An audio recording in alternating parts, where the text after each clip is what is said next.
আমি না দেখতে ইমান আনি আর আমার ইমানটা যেন আল্লাহর কাছে কবুল হয়। তাহলে রাসূল যে বললেন আল্লাহ সর্বদা তোমার সামনে আছে, দেখি না কেন দেখার মতো প্রমাণ দেওয়া হয়। আবার পরকালের সমস্ত মুমিন বান্দাদের থেকে আল্লাহকে দেখার মতো প্রমাণ দেওয়া হবে। তখন সমস্ত মুমিন বান্দারা পরকালে আল্লাহকে আকাশের পূর্ণিমার চন্দ্রের চেয়েও আরো বেশি পরিষ্কার ভাবে দেখতে পাবে। কাজে আল্লাহকে না দেখার ব্যাপারটা আখেরাতে না শুধু দুনিয়াতে? হ্যাঁ, আখেরাতে সবাই দেখবেন আপনারা। না দেখার ব্যাপারটা হলো দুনিয়াতে, আমার ইমানটা কবুল হওয়ার জন্য।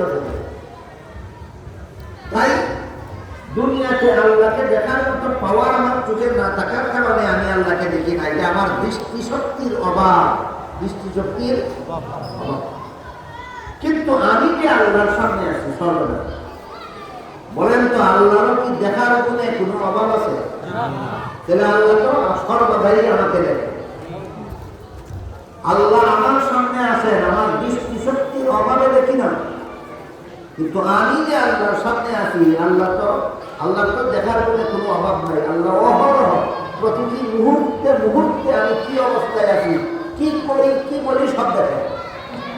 বলেন তো বিশ্বাসটা আপনাদের আছে কিনা? দেখেন, কাজেই আমি যদি বিশ্বাস করি আল্লাহ আমাকে সর্বাবস্থায় দেখতেছেন, তাহলে তো আমার পক্ষে কোনো অপকর্ম করার সাহস থাকার কথা নয়। আল্লাহ দেখতেছেন কোন সাহসে অপকর্ম, আল্লাহ দেখতেছেন কোন সাহসে খাওয়াই, আল্লাহ দেখতেছেন কোন সাহসে দুর্নীতি করি, আল্লাহ দেখতেছেন কোন সাহসে সুদ খাই ঘুষ খাই, আল্লাহ দেখতেছেন এমত অবস্থায় কোন সাহসে আমি মদ খাই গাঁজা খাই, আল্লাহ দেখতেছেন এমত অবস্থায় কোন সাহসে আমি গুনার কাজে লিপ্ত হই। এটা একটা প্রশ্ন, গুরুত্বপূর্ণ। এই প্রশ্নের জবাব হলো,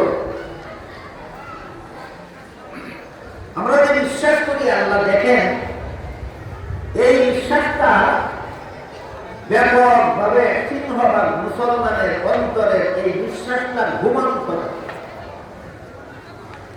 এই কারণে আল্লাহ দেখেন বিশ্বাসও করি, চুরিও করি। আল্লাহ দেখেন বিশ্বাসও করি, ডাকাতিও করি। আল্লাহ দেখেন বিশ্বাসও করি, জিনা ব্যভিচার। বিশ্বাস জাগ্রত থাকার কারণে না বিশ্বাসটা ঘুমন্ত থাকার কারণে? এই ঘুমন্ত বিশ্বাসটাকে জাগ্রত করার একটা এলেম আছে। এই এলেমটার নাম ইলমে তাসকিয়া। এলেমটার নাম জিবরিলের তৃতীয় প্রশ্নের জবাবে রাসূল তার উম্মতকে ইলমে তাসকিয়া শিক্ষা দিলেন, যেটা আমাদের দ্বীনের 3 ভাগের